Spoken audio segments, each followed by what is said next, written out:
Você localizou o texto, Daniel capítulo 1? Eu sou apaixonado pelo mistério da palavra, porque todo o mistério da palavra é revelado em Cristo Jesus. Eu creio que hoje é noite de revelação da palavra em nome de Jesus. Glória a Deus. Nós vamos ler do versículo 6 ao versículo 8. Amém? Daniel capítulo 1, versículo 6 ao 8, diz assim a palavra do Senhor. E entre eles achava-se dos filhos de Judá Daniel, Ananias, Misael e Azarias. E o chefe dos eunucos lhes pôs outros nomes, a saber, Daniel pôs o de Beltesazar, e a Ananias o de Sadraque, e a Misael o de Mesaque, e Azarias de Abednego.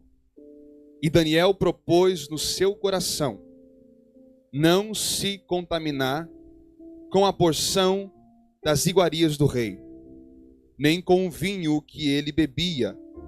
Portanto, pediu ao chefe dos eunucos que lhe permitisse não se contaminar. E você diz amém? Sem causar desconforto, mas eu quero que você repita as palavras que eu vou dizer para alguém mais próximo de você. Repita comigo: algemados, mas não alienados. Deus, em nome de Jesus, eu oro nessa noite, que não seja eu pregando, mas que seja o Espírito Santo de Deus, usando a minha boca, Senhor, para desvendar os mistérios da sua palavra. Senhor, fala conosco de forma poderosa nessa noite, em nome de Jesus. Amém. E você pode ocupar seu assento dando glória a Deus. Bendito é o nome do Senhor. Se você se sente à vontade de permanecer com a Bíblia aberta, assim o faça, em nome de Jesus. Amém? Queridos e amados irmãos, nós estamos no primeiro capítulo do livro do profeta Daniel. Essa história se passa no terceiro ano, ou que seria o terceiro ano, do reinado de Jeoaquim. Esta data seria marcada pelo domínio da Babilônia, de Nabucodonosor, sobre a terra de Judá. Falamos de Judá porque Israel está dividida em dois reinos, reino norte e reino sul. O norte se chama Israel e o sul se chama Judá. Perceba que há um rompimento na nação. Por que a nação está dividida? Porque não houve obediência, porque não houve temor a Deus.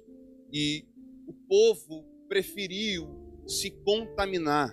Desde Salomão, houve uma grande entrada de deuses pagãos na nação de Israel, trazendo assim desavenças e contentamentos acerca de sua união como nação.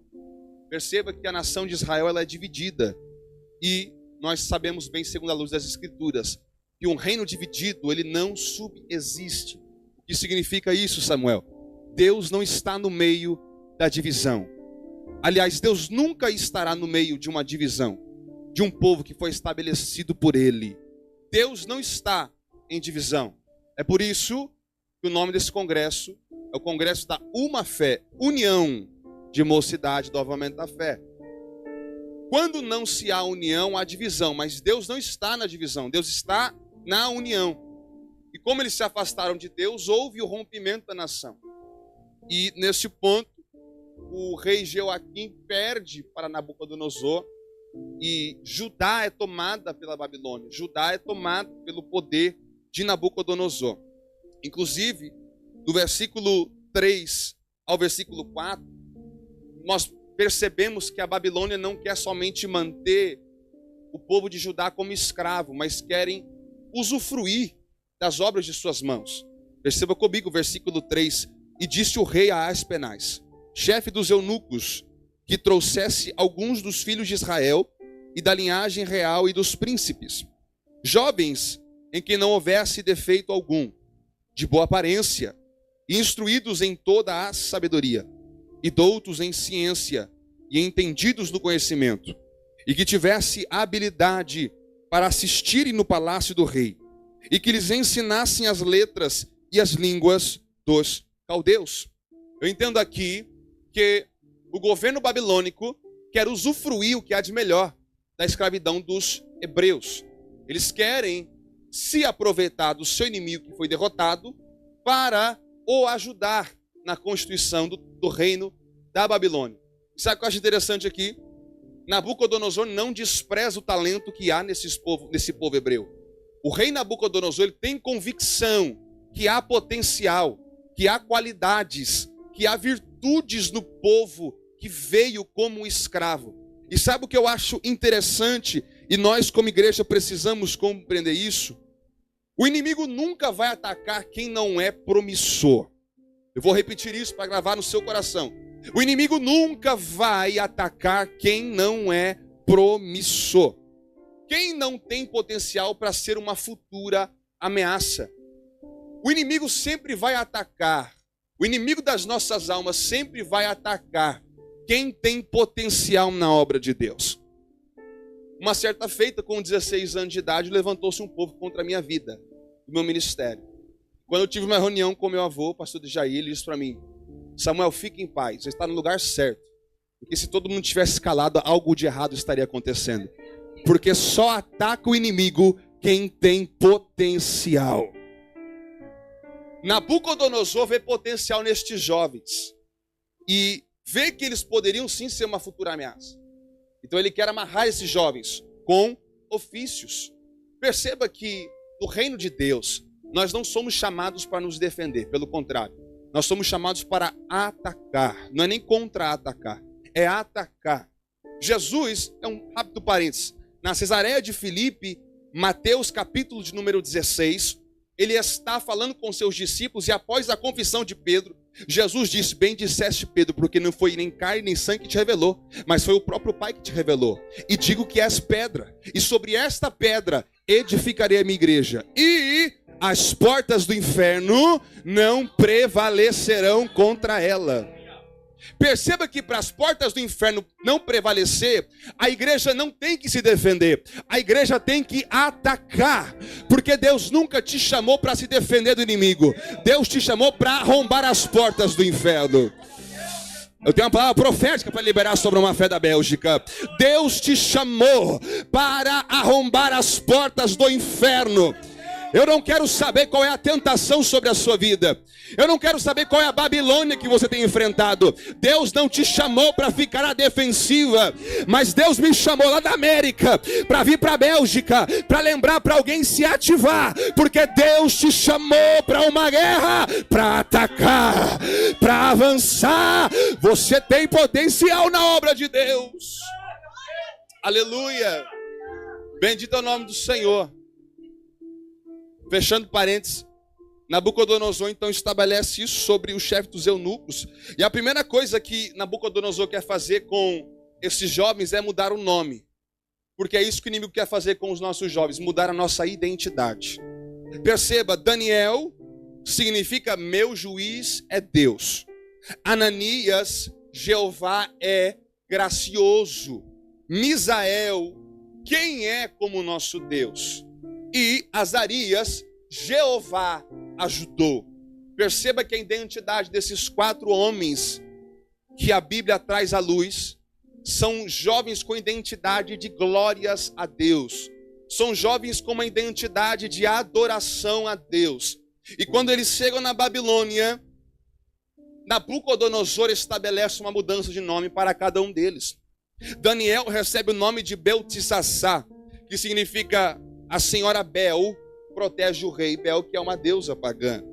Sadraque, que foi esse nome intitulado para Ananias. Sadraque significa estou com muito medo, ou sob o comando do Deus da lua, Acu, que também é Deus do medo. Misael recebe o nome de Mesaque, que significa quem é como Acu e sou de pouca valia. E Azarias, que era Jeová ajudou, ele recebe o nome de Abednego, que significa servo do Nebo, aquele que brilha. Então perceba que esses 4 jovens a quem às vezes nós crescemos falando os nomes pagãos deles, eles tinham uma identidade de adoração, mas o inimigo quer roubar essa identidade. E eu quero mais uma vez frisar esse nome, para não ter que ficar falando Sadraque, Mesaque e Abednego, mas sim Ananias, Misael e Azarias. Então perceba que a identidade deles está sendo imposta sobre eles outra identidade. Perceba que o Império Babilônico quer mudar quem eles realmente são, até o nome. Compensa para a Babilônia mudar, porque o nome diz respeito a quem eles são.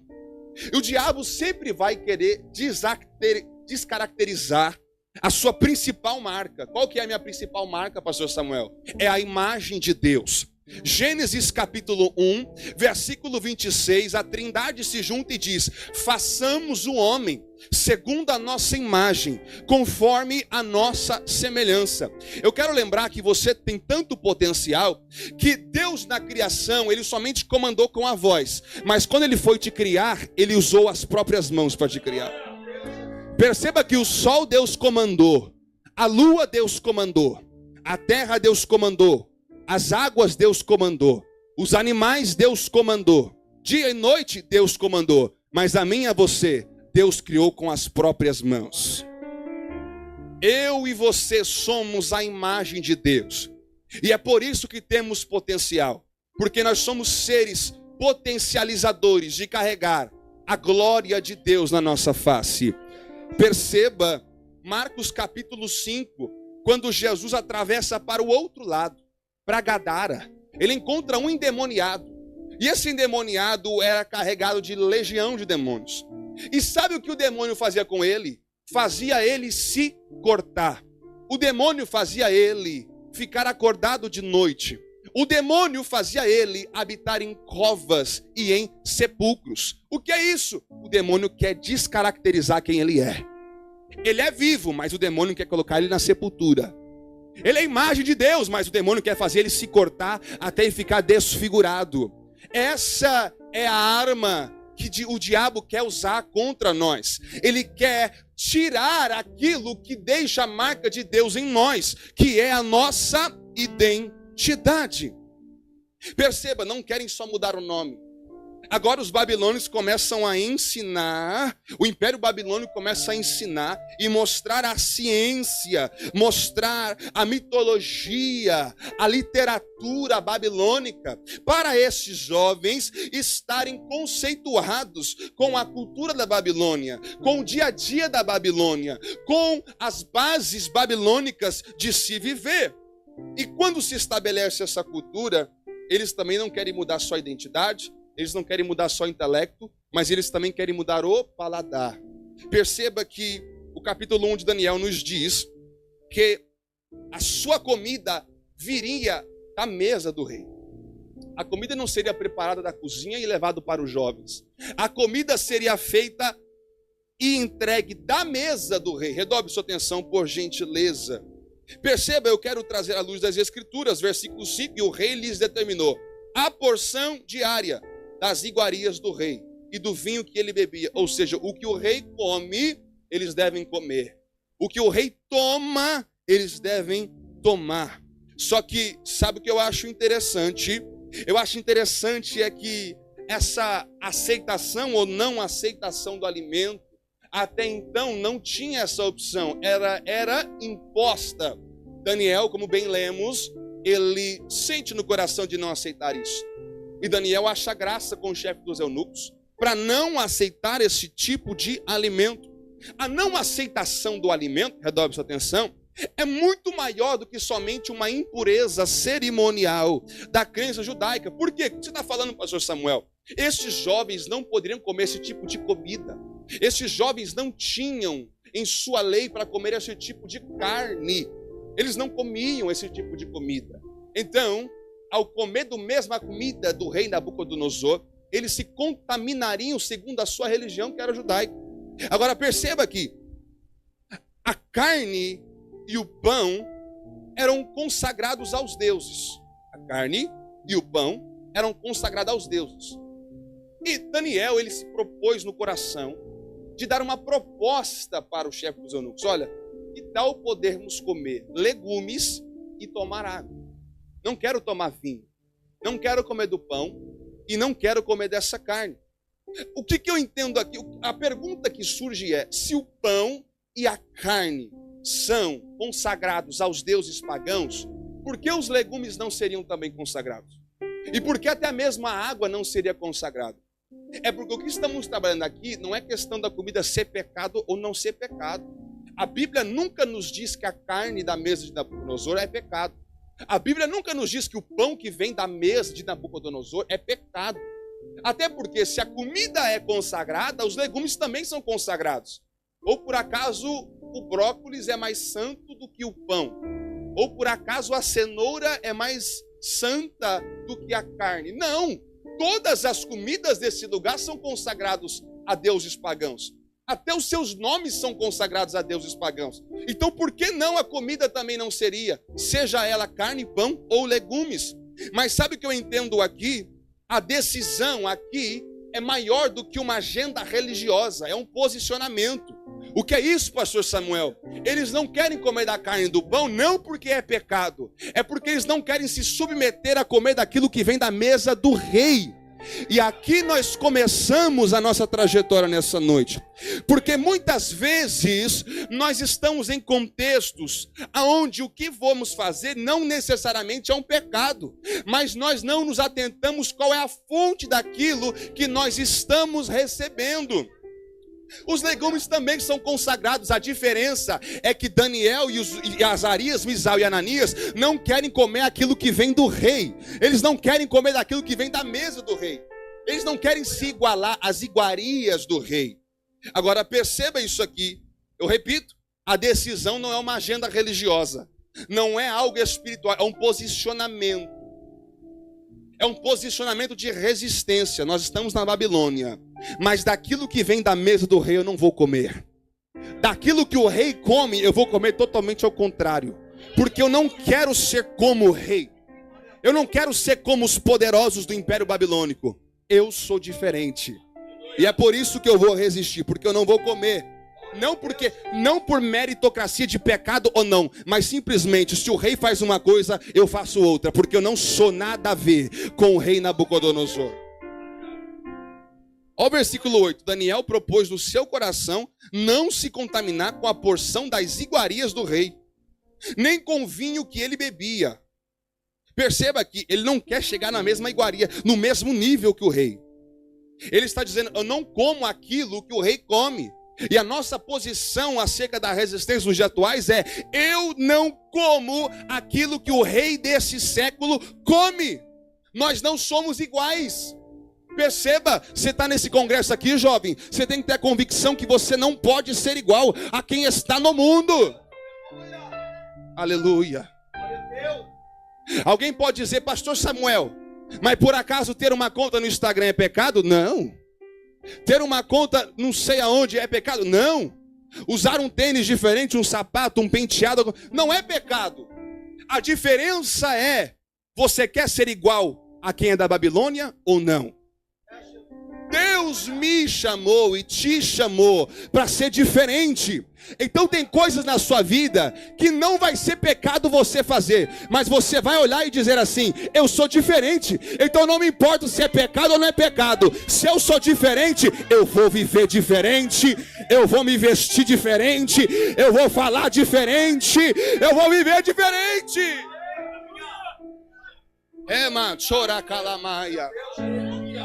É por isso que você decidiu colocar essa saia para vir para o culto hoje. É por isso que você colocou esse uniforme para vir para a igreja hoje. É por isso que você se consagrou, você se preparou para cá. Porque se não se consagrar é pecado? Não, mas você decidiu ser diferente. É porque não usar saia é pecado? Não, é porque você decidiu ser diferente. É porque vir para o congresso seu uniforme é pecado? Não é, mas você é diferente. Você é diferente. Você é diferente. Halamandaraia. Nós somos diferentes. E a comida que vem da mesa de Nabucodonosor não me interessa, porque nós não somos iguais. O que Nabucodonosor quer fazer é igualar esses jovens que são de Judá e fazer eles se sentirem à vontade na Babilônia. Ele quer com que a Babilônia seja a casa deles, o lar deles.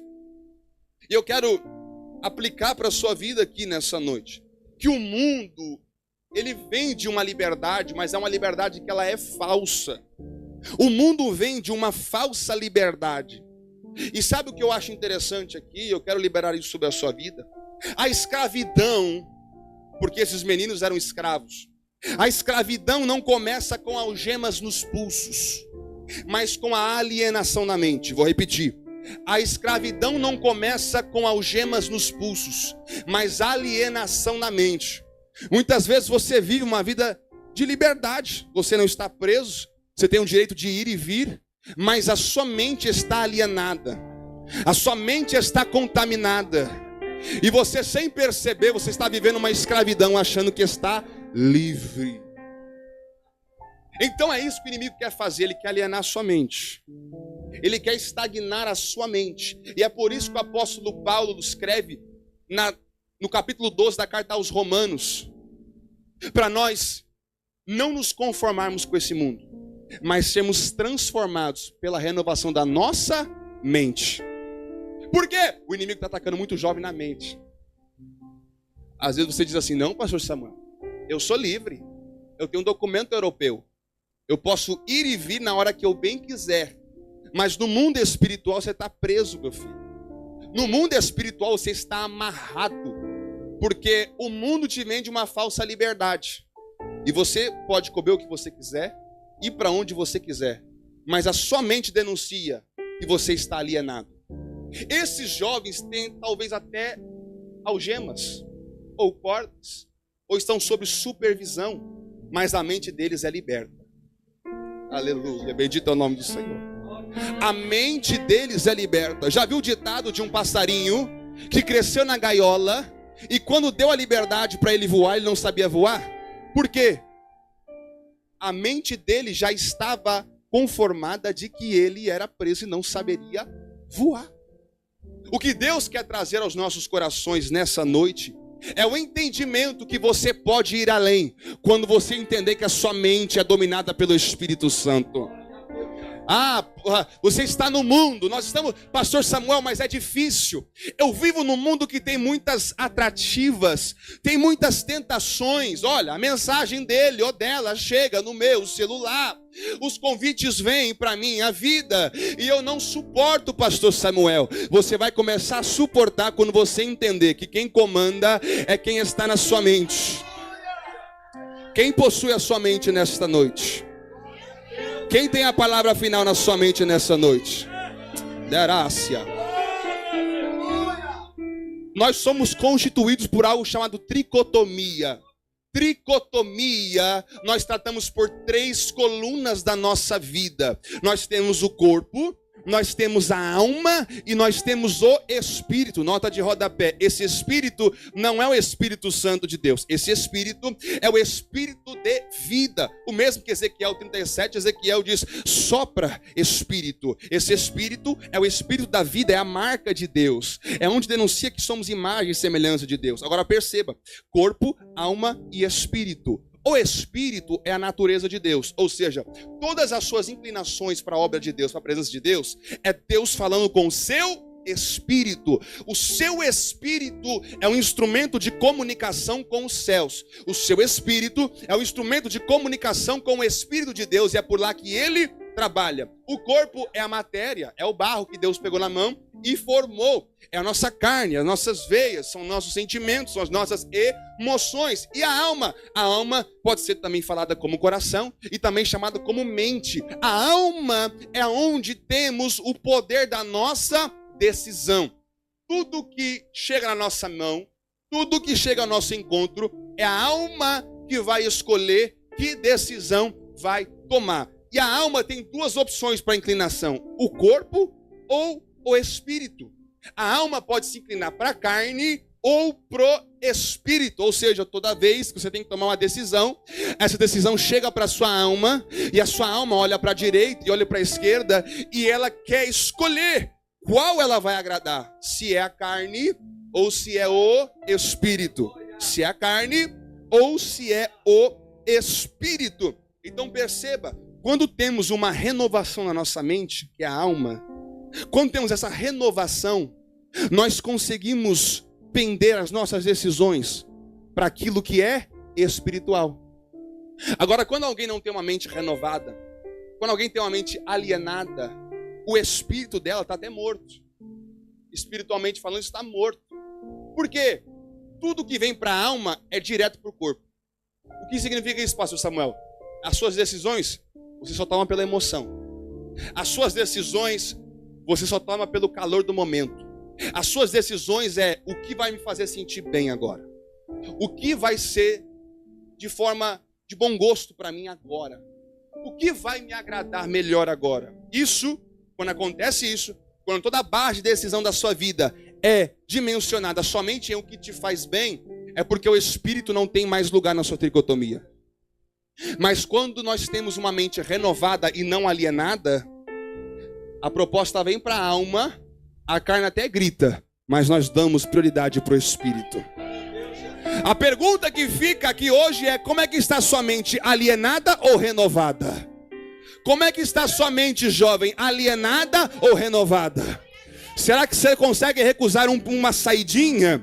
Será que você consegue recusar uma ficada? Será que você consegue rejeitar um dinheiro sujo, ou uma conquista suja, uma mentirinha, uma fofoca? Ou você diz: eu tenho uma mente renovada, eu não sou alienado, eu sou renovado. Ramandaragaia, eu não vou alimentar minha carne, até porque não são as minhas emoções que decidem quem eu sou. O meu nome foi Deus quem me deu, quem me criou foi Deus. Então eu vou inclinar para o Espírito, porque é o Espírito meu que fala com o Espírito de Deus, e Ele vai compartilhar a vontade dEle sobre a minha vida. Você vai decidir como você sai daqui hoje, com a mente alienada ou com a mente renovada. Esses 4 jovens têm a mente renovada. E perceba, carne, pão e vinho são alimentos pesados. Repita comigo: pesados. Carne, pão e vinho são alimentos pesados, de substância, hipercalórico. Então eles enchem, eles inflam. Experimenta comer pão. Come 2, 3 pães. Você se sente como? Inchado. Talvez mais do que comer outra porção de uma comida diferente. Por quê? Pão, carne, vinho são coisas que incham o nosso corpo. São coisas que inflam o nosso corpo. E sabe o que eu acho interessante? O pecado faz a mesma coisa com a gente. Quando a gente quer alimentar-se do pecado, isso nos incha. E tá até com o nosso ego. A gente estufa o peito e fala: isto foi bom. Mentir foi bom. Fofocar foi bom. Passar uma trapaça, passar a rasteira no outro, foi bom. Não ir para a igreja, ó, foi bom, tá vendo? Ó, eu tenho o poder das minhas decisões. Teve culto, mas eu quis faltar. Teve ensaio, mas eu quis faltar. Eu sou dono da minha vida. E isso te enche, isso te infla, e isso te estufa, porque é isso que vem da mesa do rei. É coisa que te incha, que te estufa, que te promove e te faz achar que você é alguém. Mas como esses 4 moços são diferentes, não é a comida que vai os deixar robustos, é o posicionamento. E posso dizer uma coisa: não é só pão que estufa seu peito, tá bom? Posicionamento também te dá postura. Você não precisa pecar para achar que tem postura. Você não precisa achar que você é o tal para ter postura. Uma pessoa reta e temente a Deus, séria, tem postura. Um jovem que tem dignidade tem postura. Um jovem que se guarda para o casamento tem postura. Um jovem que ora tem postura. Um jovem que lê a palavra tem postura. Eu vim pregar para uma fé da Bélgica e toda a igreja aqui para te dizer: ser crente também te dá postura. Ser crente também te arruma. Ser crente te dá respeito. Alácia.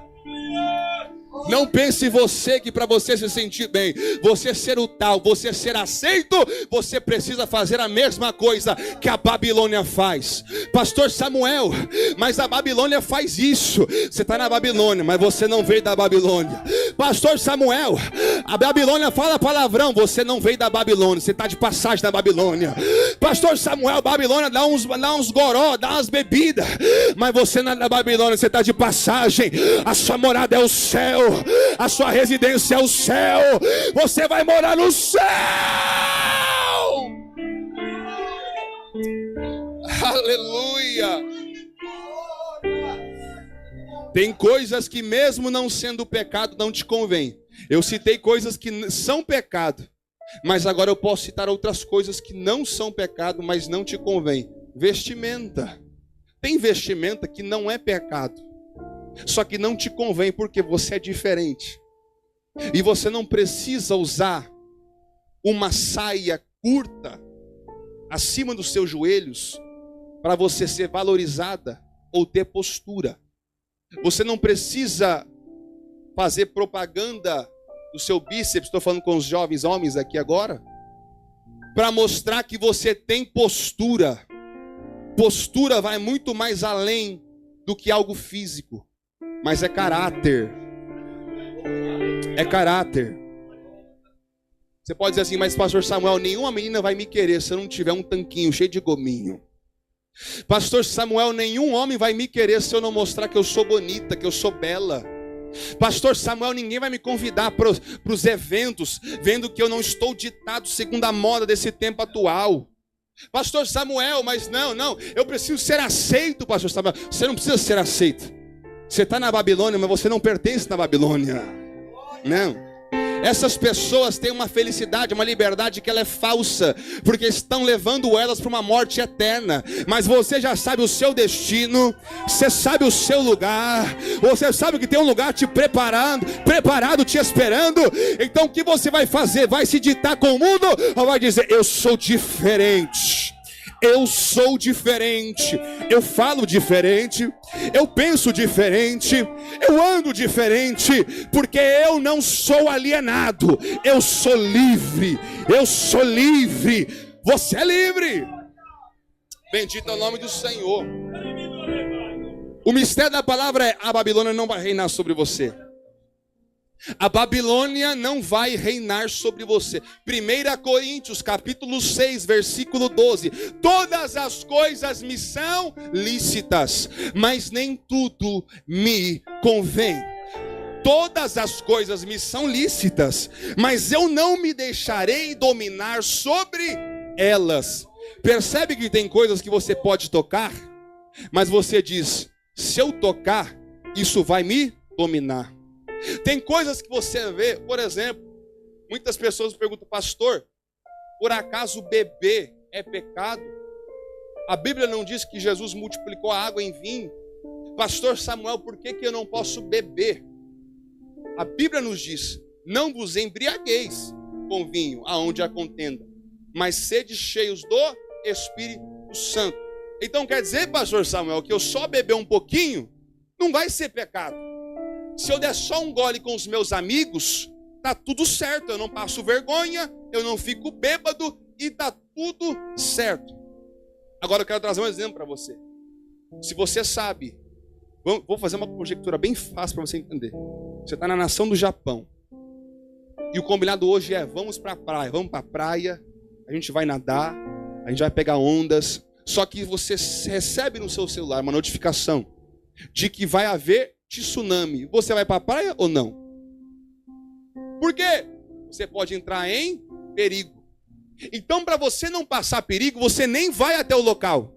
Porque a notícia é, vai ter tsunami. Com as coisas que não são lícitas para nós, é a mesma coisa. Você diz, pastor, eu me controlo. Pastor, eu resisto. Mas será que se você vê que é um tsunami que está vindo, você vai ficar lá dizendo, eu sei nadar? Ou você vai embora? Sabe o que o Espírito de Deus está dizendo através da minha boca para alguém? Não brinca com aquilo que te leva para o pecado. Quando Jesus disse, se o teu olho te faz pecar, arranca. Quando tua mão te faz pecar, arranca. Porque é melhor entrar sem olho e sem mão no reino dos céus do que ter mão e olho e ir para o inferno. Você acredita que Jesus talvez não está dizendo no sentido literal? Eu creio que não é a forma mais cristã você arrancar a sua mão para deixar de pecar, ou arrancar o seu olho. Mas em outras palavras é Jesus dizendo, se te faz pecar, mantenha a distância. Tá vendo? Se minha mão faz pecar, arranca, ou seja, vou tirar a distância da minha mão. O que Deus está dizendo para uma fé da Bélgica hoje é, se te faz pecar, ou te faz lembrar do pecado, ou traga qualquer tipo de coisa que pode te remeter a pecado, mantenha distância. Eu não vou participar. Não vou ingerir, não vou falar, não vou escutar. Essas são as respostas de alguém que tem uma renovação na mente. Você tem um poder de escolha. E é por isso que o mundo fala que no mundo você tem a liberdade. Não, na igreja. Na igreja você pode ouvir só um tipo de música. Na igreja você só pode usar um tipo de roupa. Na igreja só um tipo de vocabulário. Vem para o mundo. Aqui somos livres, aqui fazemos o que queremos. Eu disse que é uma liberdade barata e falsa. Por quê? A pregação do mundo nós somos livres. Mas quando você experimenta a liberdade, você é acorrentado. Por quê? É só uma festa. E quando acaba a festa, qual que é a resposta? Quando que é a próxima? É só um copo. Quando você acaba o copo, tem mais aí? Quando é uma música, meu Deus, que música boa. Esse artista tem mais composições. E você começa a entrar num ciclo vicioso. Por quê? Um mal puxa o outro, irmão. Um mal puxa o outro. E quando você vê aquilo que você falava que era liberdade, aqui no mundo tem liberdade. Você está preso, você não consegue nem voltar para a igreja. Já viu crente desviado dizendo assim, eu não tenho força para voltar. E a gente que é crente às vezes não entende. Como é que não tem força para voltar? Já sabe da palavra, sabe do evangelho, já sentiu a presença e não tem força para voltar? É por quê? Porque não está liberto, está acorrentado. Pregaram para ele, para ela que era libertação, mas ela foi acorrentada, ele foi acorrentado. Por quê? Não consegue nem voltar para a igreja. Não consegue entrar na igreja, não consegue cultuar um culto. Por quê? É liberdade falsa. É liberdade falsa, jovem. Eu vim pregar para você no primeiro dia do congresso como uma conscientização. A libertação do mundo, ela é falsa. Ela vai te envolver e vai te prender. E talvez você não possa nem escapar pela sua vida. Mas como o sangue do Cordeiro está nos umbrais dessa casa, eu profetizo que tudo aquilo que te acorrenta nessa noite vai ser despedaçado. Porque Isaías 10:27 me diz que a unção despedaça o jugo. A unção despedaça o jugo. Então não quero saber se é doença, se é tentação, se é pecado. Vai ser despedaçado. Vai ser despedaçado. Vai ser despedaçado pela unção. Só quem quer receber a unção, mano, o terceiro andar e faz o barulho que o diabo não gosta. Remandaragaia. Rébia, eu vou encerrar já, pastor. Eu vou chegar no final. O mundo diz o que, pastor Samuel? Você vale o que você tem. Tem roupa de marca, tem carro bom. Irmão, pastor Samuel, você é contra isso? Pelo contrário, Deus é provedor. E quem não gosta de usar roupa de marca? Você não gosta, missionária? Eu também gosto. De vez em quando Deus dá a condição, pastor, quando Deus levanta um vaso assim, ó, a gente gosta. Mas isso não é sinônimo do nosso valor. O que você possui não diz o seu valor. Mas tá bom, se o mundo diz que você vale o que você tem, se nós valemos o que nós temos, pastor Samuel, o que nós temos? Salmo 73:25. Quem tenho eu no céu senão a ti? E na terra não há outro que eu deseje além de ti. Se o mundo diz que meu valor é baseado naquilo que eu tenho um Deus. Eu tenho um Deus. Salmo 139. Se eu subir aos céus, lá tu estás. Se eu descer ao mais profundo do inferno e fizer minha cama lá, o Senhor está lá. E se eu for até as mais profundas águas, o Senhor me encontra lá. Aonde eu me esconderei do Senhor? Para onde eu fugirei do meu Senhor? Ele é o meu sustento, Ele é o meu provedor, Ele é quem me dá a vida. Ele me criou e me chama de filho. Alguém diz, pastor Samuel, me mudei para a Bélgica, não tem um tostão, não tem um euro. Eu vim te dizer, você tem uma coisa, você tem um pai. Você tem um pai. Pastor Samuel, meu pai me abandonou. Pastor Samuel, meu pai me deixou. Você tem um pai celestial. Você tem um pai celestial. Lamentações 3:24. A minha porção é o Senhor. É o Senhor. Diz a minha alma, esperarei nele. Espera nele. Alamandaragai. Oh, aleluia. Olha o teste do alimento, versículo 15. E ao fim dos 10 dias, apareceram seus semblantes melhores, e eles estavam mais fortes de carne do que todos os jovens que comiam das iguarias do rei. Só comeram legumes e passaram o carro e ninguém comeu carboidrato. Só comeram legumes e estão mais fortes do que aqueles que consumiram carne e pão. Sabe o que eu acho interessante? Qual que é o costume de um fast food? Pão e carne. Lanche, hambúrguer, cheeseburger, não é verdade? Quem não gosta do McDonald's? Tem gente que não gosta. Mas é esse estilo, né? Normalmente fast food é isso. Pão e carne. Só que sabe o que eu acho interessante? Come um fast food para você ver. Na hora você come e diz, estou satisfeito. Passou 1 hora, bate a fome de novo.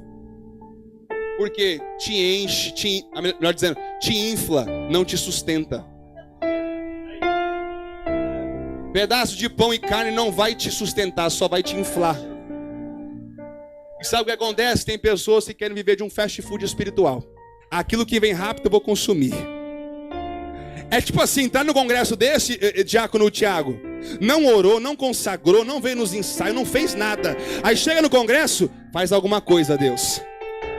É o crente fast food. E talvez os louvores vão te fazer emocionar. Talvez a palavra vai te vibrar.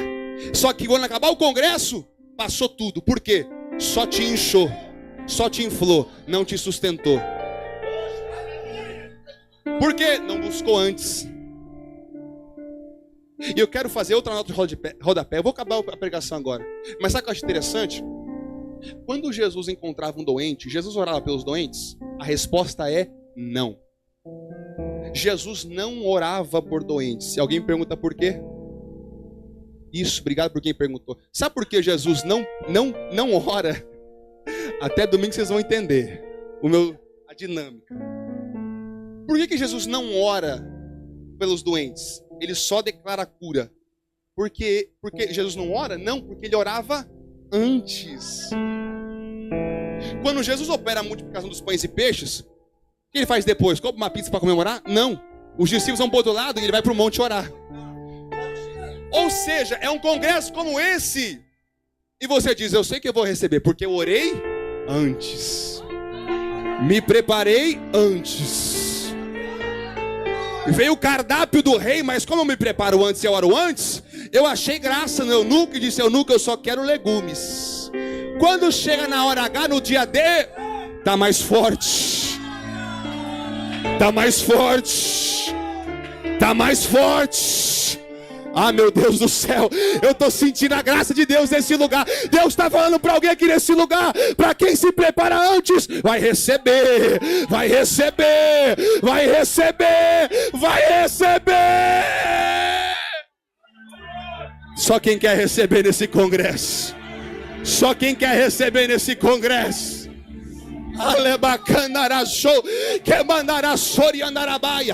É por isso que os discípulos encontram os endemoniados e diz, Jesus, esse demônio não sai. Jesus diz, essa casa só sai com jejum e oração. Não é para jejuar somente no dia, é para ter vida de jejum. Não é para consagrar só no dia, é para ter vida de consagração. Não é para orar faltando um dia para o congresso, é ter uma vida de oração. Pastor Samuel, não me preparei, mas lá vai o mistério da palavra. Ainda dá tempo, vai ter amanhã, vai ter domingo. Começa a preparar agora.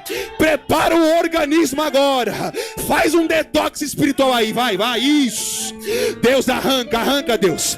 Arranca as trevas, arranca a carne, arranca o pão, arranca o vinho.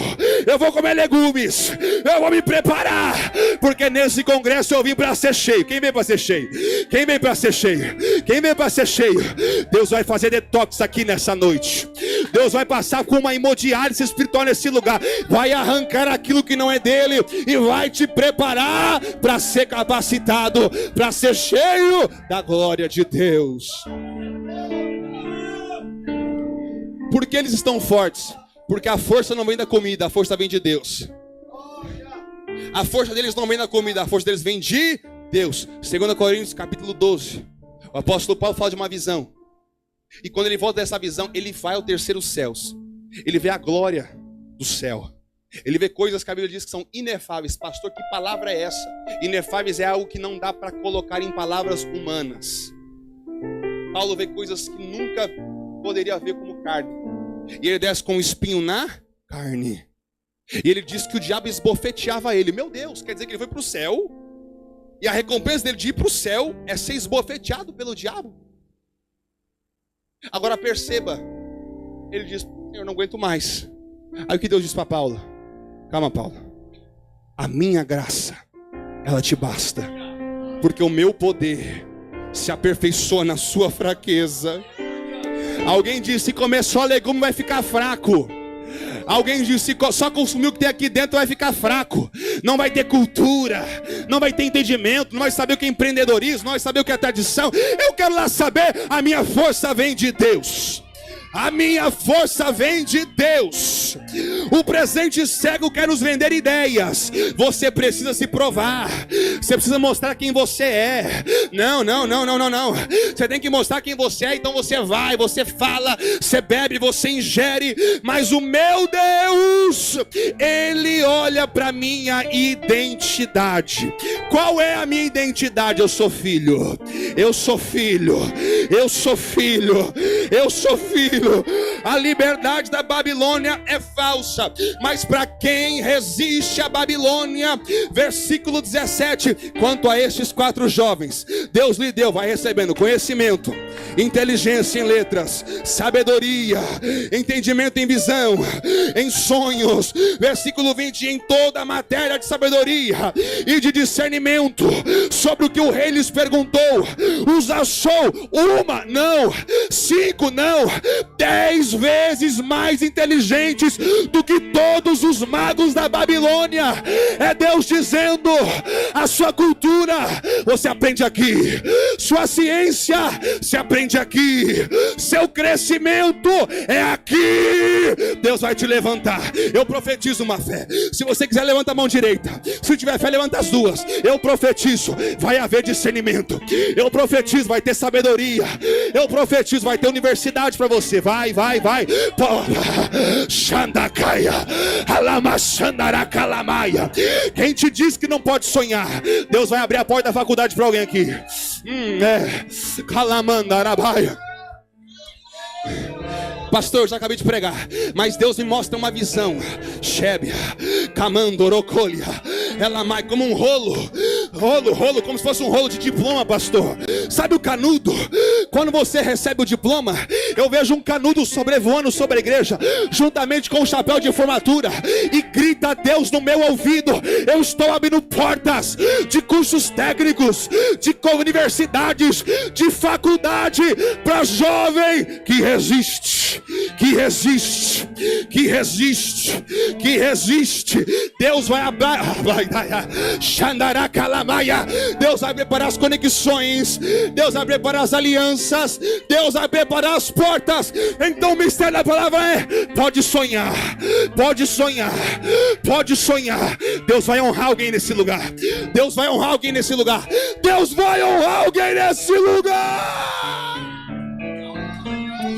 Você que acredita, se coloca sobre os seus pés. Isso, mas é na autoridade. Eu já acabei, mas Deus fala que tem algo profético aqui nesse lugar, e eu preciso liberar.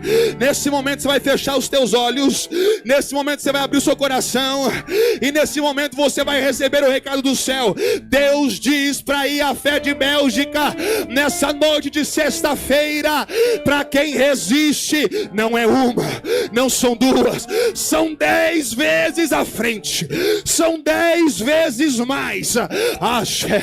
Cominar a sombra.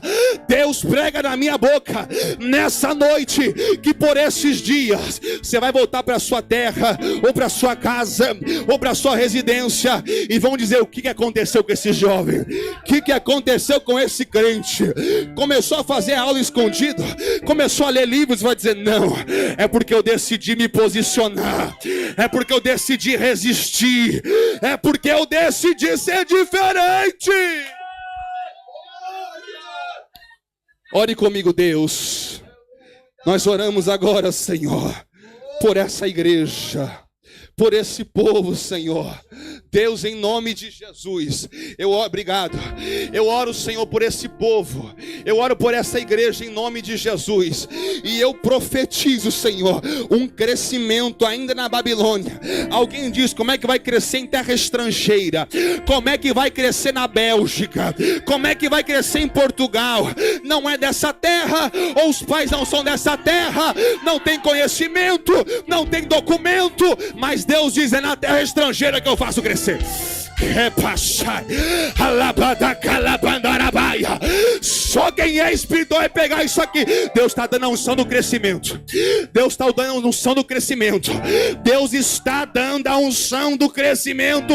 Pode sonhar, pode resistir, porque vai acontecer, vai acontecer, vai acontecer, vai acontecer, vai acontecer, vai acontecer, vai acontecer.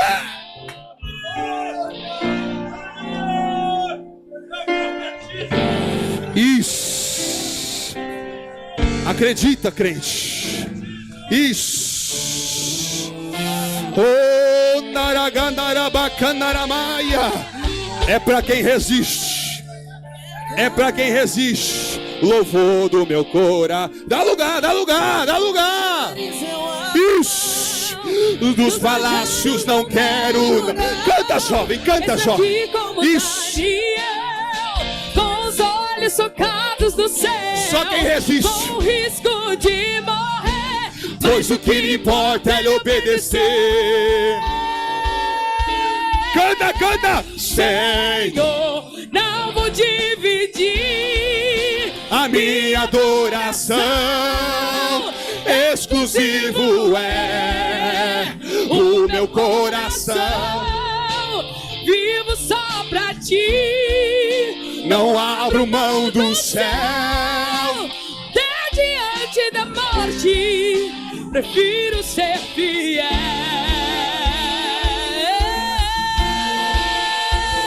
É pra quem resiste. É pra quem resiste.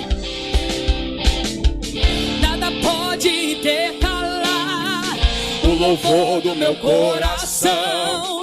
Dos manjares eu abro mão, dos palácios não quero não.